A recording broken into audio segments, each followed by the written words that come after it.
Hello and welcome to another Bad Comic Review. I just finished reading Trespasser issue 4. This is of course from Alterna Comics, written by Justin M. Ryan, art by Christian Rosie, and letters by DC Hopkins. Now, we pick up fairly shortly after where we left off, I think. It looks like it's the next day. The unnamed father is burying the clothes of the alien along with everything else he had, and it's a silent page, but you really get a good feel for it. It's got like that setting sun and the dynamic that he's out there working. Well, he's talking with his kid after that, and kind of little family bonding type stuff. But he shortly thereafter notices that there are boils or blisters on his arm, and he of course checks his daughter, who looks really emaciated in this issue. The artist did a better job with the faces in this one. The kid still looks a little creepy in a few scenes, but I think the artist has potential. But then somebody is coming around, the dog's going crazy,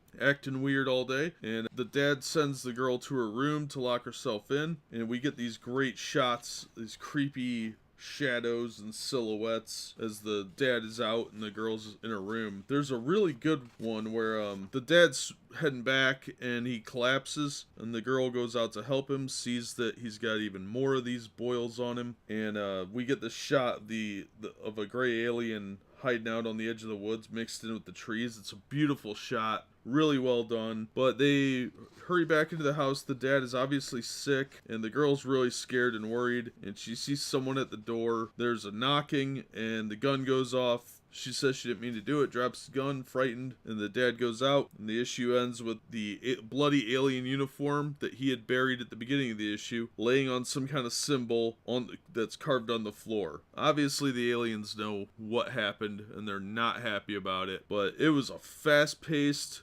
issue. There's some talking, but not as much as I thought there would be, which is good, because it really would have hurt the story to have a whole lot of extra dialogue in it, and I thought it was done really well. It was a fun, fast-paced issue. This is turning out to be a pretty creepy story. They're still eating the guy too, I think, because the girl mentions that she doesn't want to eat the food and it's gross, and he's like, just eat it, it's all we got. So yeah, but that's a good third the way in the issue, and yeah, I don't know where they're getting their water though, because they're getting water out of their sink, but this is supposed to be some sort of collapse. The house looks pretty run down. You get some interesting hints that things are definitely not going well economically for this family, and it sounds like there was some sort of catastrophe in society. So yeah, overall, fun, fast-paced issue. Really kind of picks up the level of fear and intrigue and kicks it up 4 or 5 notches. There's at least one other alien, probably more, and yeah, it's definitely going in a